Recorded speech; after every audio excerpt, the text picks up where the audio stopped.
Hey, good day to you, Dr. Prodigal. Just again, slowly returning out of a self imposed sabbatical. Sometimes we have to get back to our roots, we have to go back to what we're thinking of. And we may have to rethink a lot of things that we thought we knew. And that was the case with me.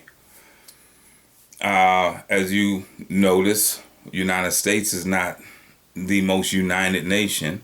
We have so many different things here. It's just, things that destroy the unity of the United States. So why am I concerned about that? I'm concerned because number one, people think that the United States is a Christian nation. While it may have been founded on Judeo-Christian principles, we are not a quote unquote Christian nation where that is the house religion or the national religion. By far, Christianity is probably the most dominant faith in the United States. However, we have some of everyone. I recall in the military, I happened to look one time on the different religions that someone could list on their personnel record. My God, there was things I hadn't even heard of, and there was even Satanism there. That was interesting. But yet, that's the fabric of our nation, because part of the reason we were founded was because of religious freedom. Not only just taxation, but religious freedom as well. So now, where am I going at with this? I'm looking at today. Just recently, I had a discussion with someone, and he got very heated when I told him. I said, well, God doesn't give us the option to follow behind any one political person. Some people say Jehovah's Witnesses got it wrong, well, not even voting. No, they don't worry themselves with earthly government at this time. Yet God told us to pray for those in authority. Now, he also said that no one is in power unless he ordains it to be so, according to Romans 13:1 and 2. So, now, people get elected. Granted, I don't, I've never in my life have I had all candidates that I voted for being elected. And that's all the way from school government all the way through. Okay. Yet God tells us, number one, love, he says to love him with all our heart, soul, mind. And then he says to love our neighbor as ourselves. So one time Jesus asked him, someone asked Jesus, said, who is your neighbor? He said, that Samaritan, that one you can't stand, that one that you think you better than. That's your neighbor. And you got to love him just like you love yourself. So now if you love yourself, it's not hard to love that neighbor. But if you don't love yourself. So here we are. We're looking at a lot of political turmoil. So automatically united is attacked. We're no longer united, but we're divided. So now here we have political parties. Well, I really just ask, since the symbol of America is the eagle, then you have a right wing and you have a left wing. They're on the same bird. It's much easier to follow along in what God is telling us to just pray for those in authority. I don't put one person above another. Have we had different politicians and officials that were beloved? Yes, we have. I can remember John F. Kennedy. Yes, I'm dating myself. I can remember other ones. Yes, we have. But I will pray no more or no less for anyone else than I will for those in authority right now and those who are in office. Oh my gosh.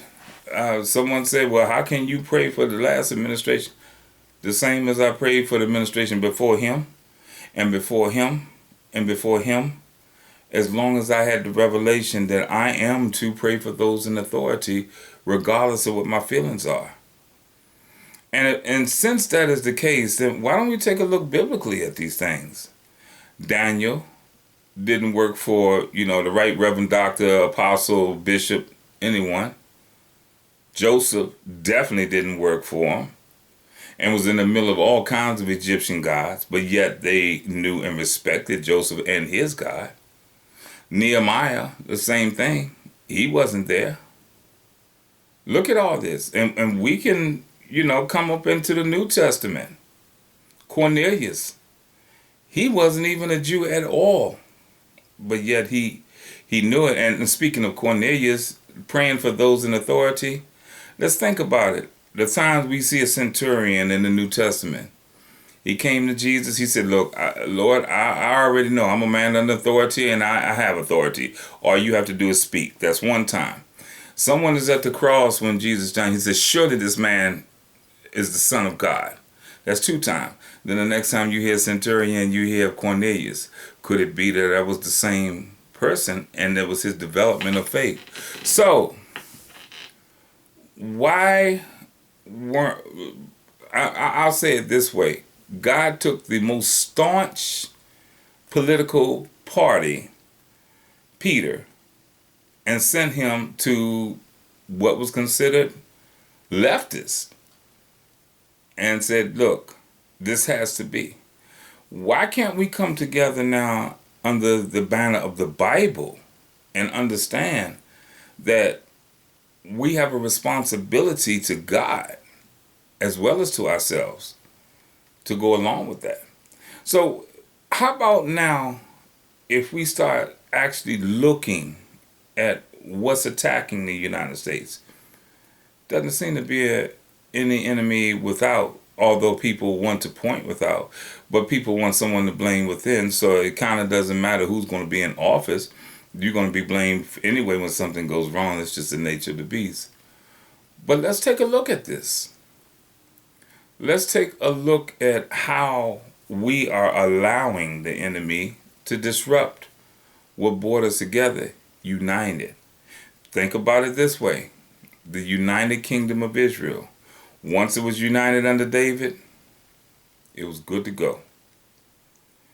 Think about that. Once we were united, one nation under God, we were good to go. The Old Testament, Israel. The New Testament, United States. But we cannot skirt the promises of God, that our house divided against itself cannot stand.